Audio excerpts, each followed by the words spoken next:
Alright folks, this one's a quickie here. I noticed that I put a socket in upside down. Maybe some of you have seen it, but I put this RAM socket in upside down, and I'm going to go ahead and remove it really quick. What I have is a desoldering station, the Anesti ZD-915, and I've got it set at 675 degrees Fahrenheit, and I'm going to go ahead and yank this socket out and put a new one in its place.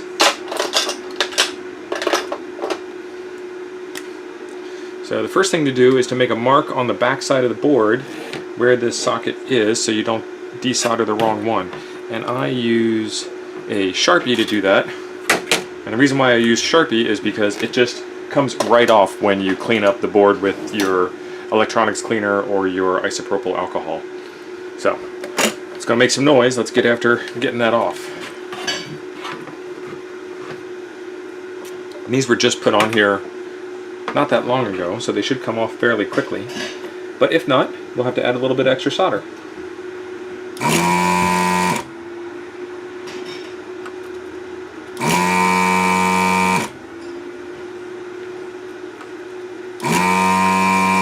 So you can hear the vacuum kick in. What this thing does is it heats up the solder, and then it has a little trigger. And when you pull the trigger, it sucks the solder up.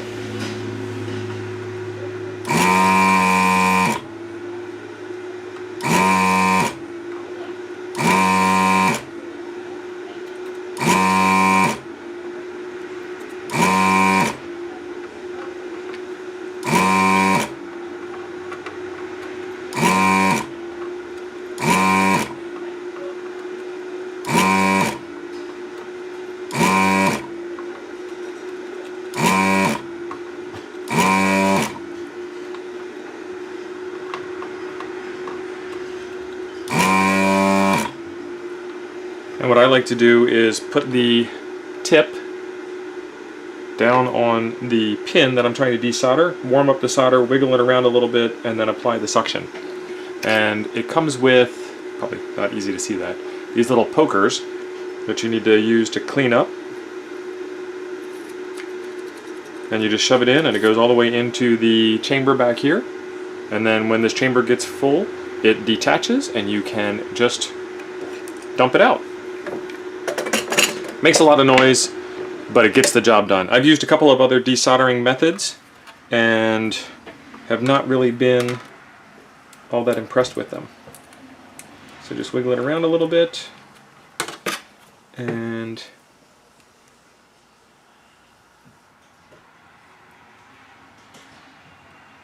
pull that socket out. And you want to take your time and be diligent because it's possible to lift traces off of the board. But there you go. So let's get that put back in.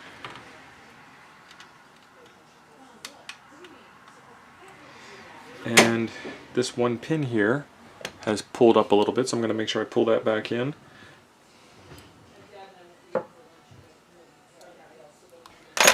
Alright.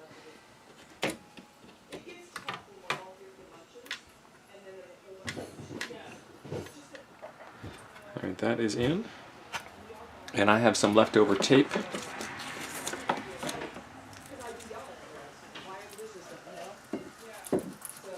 Get that tape down on that side. And there's a resistor on this side, but we'll go ahead and tape it down on this side too. Pull out the soldering iron. It looks like I made a mess there on the board too. We'll have to clean that up.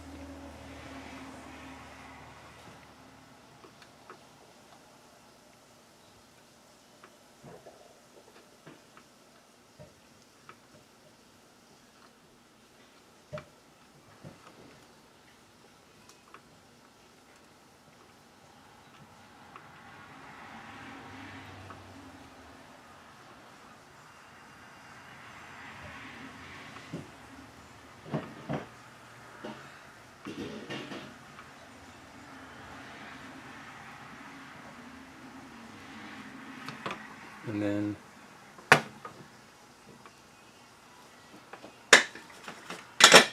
check our work.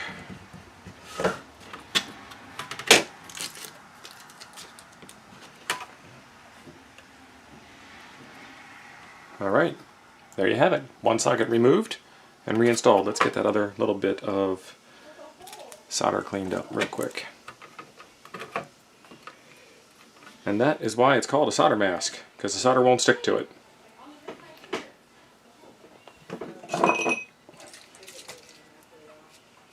And then lastly, a little bit of IPA. And the Sharpie mark is gone. Ta-da! Alright, thanks for watching, folks. It was just a quick video on how to desolder and resolder in that one socket that I put in upside down. And more videos to follow in the series on this, and a link to the desoldering station down below. I have used the solder wick, I've used the solder pump, I've used the cheap 45-watt soldering irons with the bulb on them, and nothing compares to this desoldering station. It's a little expensive, but if you're going to be doing a lot of projects of this size, totally worth it because it saves you a lot of frustration. Thanks for being awesome.